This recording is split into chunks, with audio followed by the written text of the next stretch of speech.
नमस्कार दोस्तों। आशा करता हूँ आप सब कुशल मंगल हैं।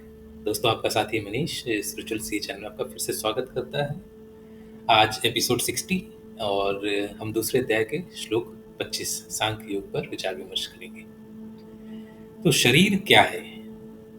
शरीर 5 तत्वों से बना है: अंतरिक्ष या आकाश, वायु, अग्नि, जल और पृथ्वी। तो हमने इस बात पर जोर दिया कि इनमें से कोई भी तत्व स्वयं नहीं है। तो यह दिखाने के लिए कि चाहे आप या मैं गर्मी का महसूस करें, ठंड का महसूस करो या किसी अन्य स्थिति का अनुभव कर रहे हों, मैं और आप मूल रूप से मैं और आप ही बने रहते हैं। तो 5 तत्वों से बने सूक्ष्म शरीर के विपरीत आत्मा तात्विक प्रभाव से अछूती रहती है। ना आत्मा को ठंड लगती है, ना गर्मी लगती है, ना वह कुछ अनुभव करता है। शरीर शोक करता है, लेकिन जब शरीर अस्थायी है, टेम्परेरी है, तो क्या इस शरीर को शोक करना चाहिए अथवा क्या हमें आपको शोक करना चाहिए? तो 3 उदाहरण लेंगे और 3 उदाहरण से समझेंगे कि जो मैंने कहा और जो इस श्लोक में आएगा इसका रिलेशनशिप क्या है। तो पहला उदाहरण है कि हम सब फ़िल्म देखते हैं और फ़िल्म में जो कैरेक्टर होते हैं वो दुनिया के 5 तत्वों से ही बने होते हैं। यह दुनिया के 5 तत्वों को कैमरा में कैप्चर किया जाता है।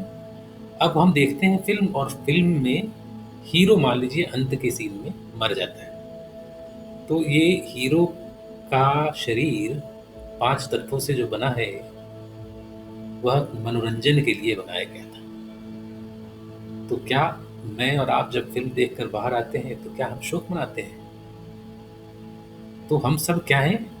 इस धरती पे एक किरदार है, एक कैरेक्टर है। तो मान लेते हैं कि आत्मा या एक तरह से जागरूकता हमारे सूक्ष्म शरीर से अछूती है, क्योंकि आत्मा 5 तत्वों से नहीं बनी है, बल्कि 5 तत्वों का सत्य है। दूसरा उदाहरण लेते हैं कि शरीर और आत्मा को समझने के लिए मनुष्य जो करता है, कहता है कि मैं ज्ञाता हूँ, मैं ये जानता हूँ, मैं वो जानता हूँ, मैं जागरूक हूँ। तो क्या फ़र्क है ज्ञाता और जागरूकता में? तो जो मुख्य फ़र्क है कि मैं करता हूँ, मैं ज्ञाता हूँ, मैं अनुभव करता हूँ, ये सब परिवर्तनशील है।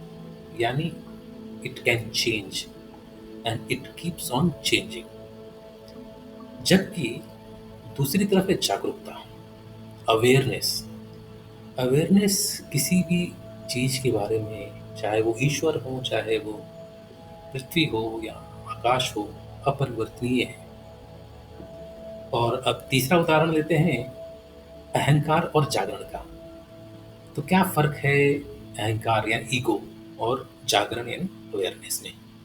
तो अहंकार में मैं या मन से संबंधित होता है, यानी 5 तत्वों से बना है, जो चंचल है, जो बदलता है। मैं अच्छा हूँ, अब मैं गुस्से में हूँ, अब मैं थक गया हूँ, अब मैं बुद्धिमान हूँ, अब मैं ज्ञानी हूँ। ये क्या है? ये अहंकार है। जबकि जागरण यह है कि जो मैं बोध को छोड़कर सत्य स्थापित करता है। तो इन 3 उदाहरण के साथ दोस्तों आगे चलते हैं। आपसे निवेदन है कि मेरे चैनल को देखें और सब्सक्राइब करें। तो चलते हैं श्लोक 25 पर। अव्यक्तम् अयम् अचिन्तयम् अयम् अविकार्य अहयम् तस्मात्तम् एवं विदित्वा एनं न अनुशोचितुम् अर्हस्यम्। तो इस आत्मा को अदृश्य, अचिंतनीय और अपरिवर्तनशील कहा गया है। यह जानकर हमें शरीर के लिए शोक प्रकट नहीं करना चाहिए। तो तीनों उदाहरण सटीक हैं यहाँ पे कि हमें अपने शरीर के लिए शोक प्रकट नहीं करना चाहिए। तो पिछले श्लोक में श्री कृष्ण जी ने आत्मा के बारे में विस्तार से बताया कि क्यों उसे कभी नुकसान नहीं पहुंचाया जा सकता है और कैसा ऐसा कुछ भी नहीं बनाया गया है जो आत्मा को नुकसान पहुंचा सके, और कुछ ऐसा बनाया भी नहीं जा सकता कि उसे नष्ट किया जा सके, नुकसान पहुंचाया जा सके किसी भी माध्यम से। इस श्लोक में हम देखेंगे कि कैसे हर बात का निष्कर्ष यह होगा कि जब हम सब कुछ जानते हैं और जानते हैं कि सब कुछ खत्म हो जाना है और केवल आत्मा ही कंटिन्यूअस रहेगी, तो शोक करने वाला व्यक्ति भी कुछ समय बाद खत्म हो जाएगा, और रोने और शोक करने में समय और ऊर्जा और प्रयास और अवसर को बर्बाद करने का कोई फायदा नहीं। तो जो आज रो रहा है, शोक कर रहा है किसी के मृत्यु पे या किसी के अंत होने पे, कल उस पे भी कोई और रो रहा होगा और ये निरंतर चलता ही रहेगा। तो कृष्ण जी ने यहाँ इस आत्मा को अदृश्य, अचिंतनीय और अपरिवर्तनशील कहा है। शरीर का अंत या विनाश देखकर या जानकर हमें शरीर के लिए शोक प्रकट नहीं करना चाहिए।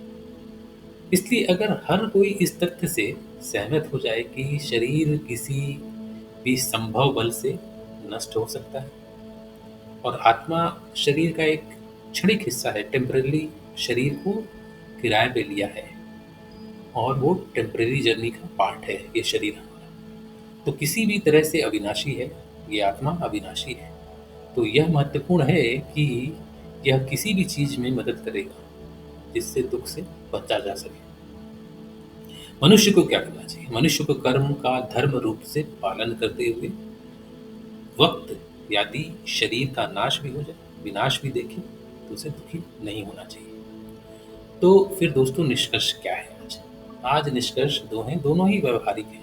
चलते हैं विस्तार से चर्चा करते हैं। पहला निष्कर्ष है कि जीवन में अपने कर्म को शुद्ध रखना चाहिए हम सबको, ताकि शरीर में स्थित आत्मा शुद्ध रहे। तो हमने अपने जीवन में देखा होगा, आपने कॉर्पोरेट लाइफ में, मैंने कॉर्पोरेट लाइफ में देखा होगा, दोस्तों में बात करते करते सुना होगा, कई बार लोग बोलते हैं कि इसका जमीर मर गया है, इसकी आत्मा मर चुकी है।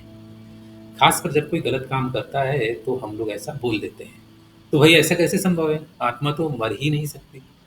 तो ऐसे स्टेटमेंट रूपात्मक है या सिंबॉलिक है और ये वर्णन करते हैं। भागवत गीता कहती है कि जो लोग गलत कर्म, अन्याय, अक्रांतिक या नास्तिक दृष्टिकोण अपनाते हैं वो अपनी आत्मा को नष्ट कर देते हैं, और वासना, क्रोध और लोभ आत्मा के नाश करने वाले का साधक बन जाता है। तो मनुष्य को, हम सब को प्रयास करना चाहिए कि अकर्म और अन्याय से दूर रहें और आत्मा को आध्यात्मिक रूप से सदैव जीवित रखें।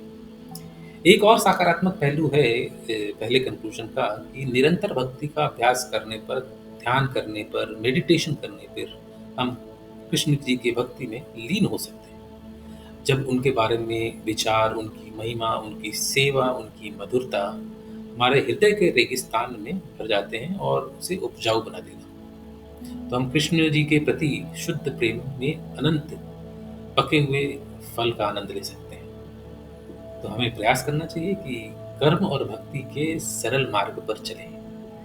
मैनिपुलेशन और बैड डिट्स से हमें जीवन में दूर रहना चाहिए। दूसरा निष्कर्ष क्या है? तो दूसरा निष्कर्ष यह है कि एक सोशल, बायोलॉजिकल और सांस्कृतिक चर्चा करते हैं कि मनुष्य की एक प्रवृत्ति होती है, हम सब चीज की सतही संस्कृति, पारिवारिक सोच को भूलकर या नई चीजों से प्रभावित होकर हम अक्सर दूसरों का मूल्यांकन बाहरी चीजों के आधार पर करते हैं।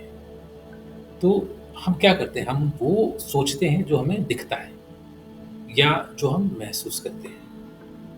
तो हम अपने अंदर की चीजों को छोड़कर, भावनाओं को छोड़कर, अपने अंदर की शक्ति को छोड़कर हम क्या करते हैं, हम महसूस करने लगते हैं कि हमें क्या दिख रहा है, क्या सही है।